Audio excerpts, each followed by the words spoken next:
Pune, India. रात हो गई। पुराने कब्रिस्तान में परछाइयां लंबी हो गईं। ठंडी हवा टूटी हुई कब्रों से होकर गुजरी।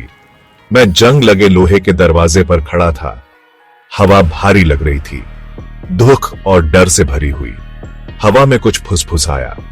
मैं इस जगह की तरफ खींचा चला आया। उन आत्माओं के अनदेखे हाथों से खींचा गया जो इसके अंदर रहती थीं।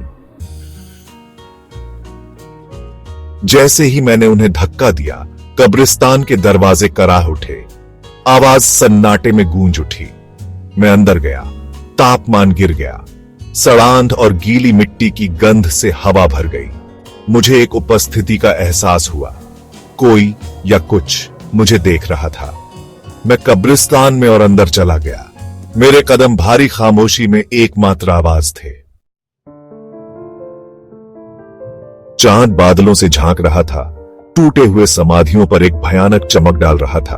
टिमटिमाती रोशनी में परछाइयां नाच रही थीं। मेरे पीछे एक टहनी टूट गई। मैं घूम गया। मेरा दिल तेज धड़क रहा था। कुछ नहीं, बस हवा। या था, मेरी रीढ़ की हड्डी में ठंडक दौड़ गई। मैं अकेला नहीं था। मैंने अपनी खोज जारी रखी। कब्रिस्तान के बीचों बीच तक पहुंच गया। चारों ओर घना कोहरा था और हर कदम के साथ हवा में एक अजीब सी ठंडक महसूस हो रही थी।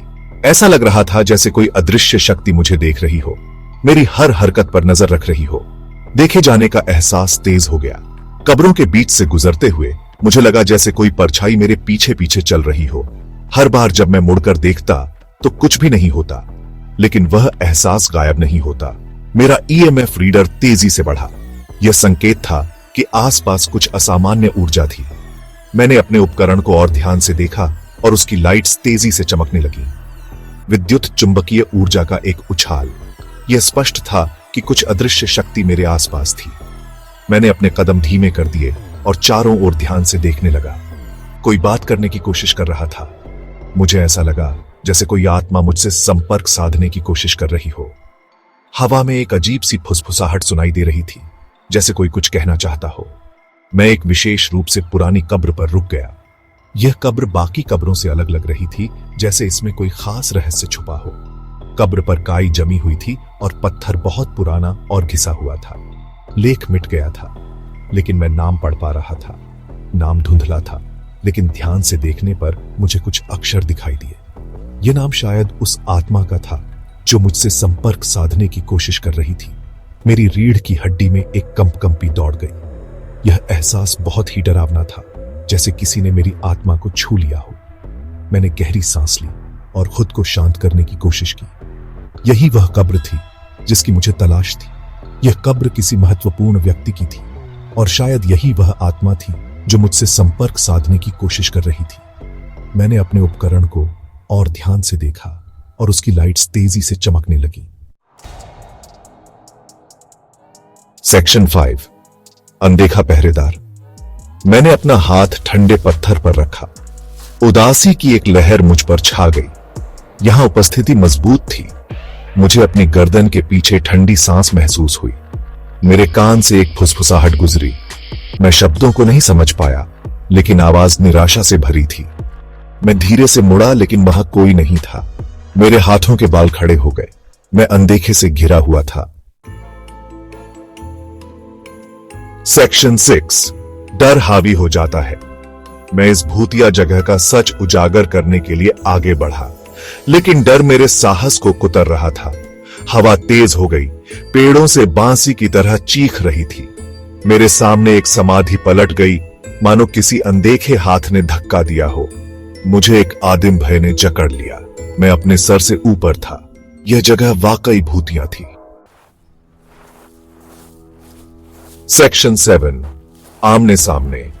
अचानक धुंध से एक आकृति निकली। लंबा, कंकाल जैसा, भयानक हरी आंखों वाला। मैं जम गया। मेरा खून बर्फ में बदल गया। आकृति मेरी ओर बढ़ी। उसका हाथ फैला हुआ था। मैं पीछे हट गया। एक गांठदार जड़ पर ठोकर मार गया। मैं जमीन पर गिर गया। डर के मारे ऊपर देख रहा था। सेक्शन 8, एक भयानक रहस्योद्घाटन। आकृति मुझ तक पहुंची। उसकी ठंडी हड्डी वाली उंगलियां मेरे गले में बंद हो गईं। यह एक ऐसा क्षण था जिसे मैं कभी नहीं भूल सकता। उसकी पकड़ इतनी मजबूत थी कि मुझे लगा कि मेरी सांसें थम जाएंगी। मैंने हवा के लिए हांफा, मेरी दृष्टि धुंधली हो गई। मेरी आंखों के सामने सब कुछ धुंधला हो गया और मुझे लगा कि मैं बेहोश हो जाऊंगा। फिर जितनी जल्दी यह प्रकट हुआ, आकृति गायब हो गई। ऐसा लगा जैसे वह कभी थी ही नहीं। मैं वहीं लेटा रहा, हवा के लिए हाँफ रहा था। मेरा दिल मेरे सीने में धड़क रहा था। मेरी धड़कन इतनी तेज थी कि मुझे लगा कि मेरा दिल फट जाएगा।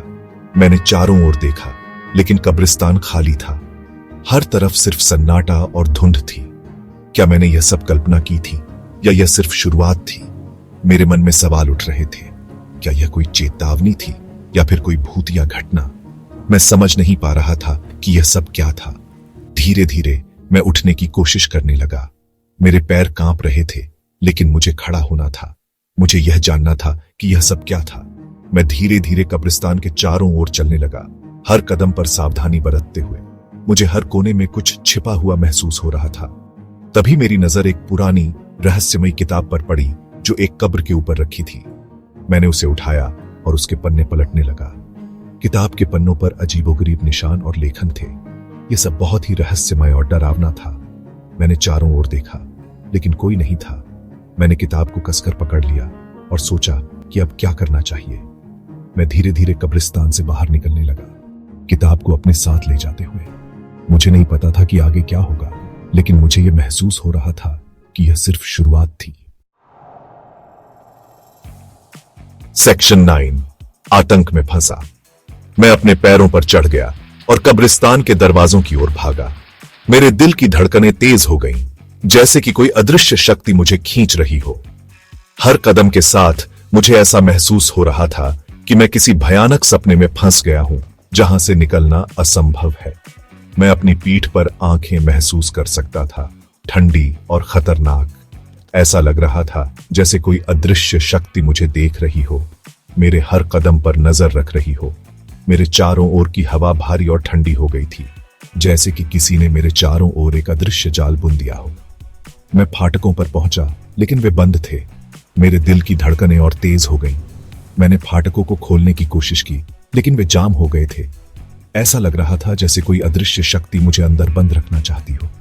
मैंने उन्हें बेताब होकर हिलाया, लेकिन वे नहीं हिले। मैं फंस गया था। मेरे हाथ पसीने से भीग गए थे और मेरी सांसें तेज हो गई थीं। मुझे ऐसा महसूस हो रहा था कि मैं किसी भयानक जाल में फंस गया हूं, जहां से निकलना असंभव है। मैं कब्रिस्तान का सामना करने के लिए वापस मुड़ा।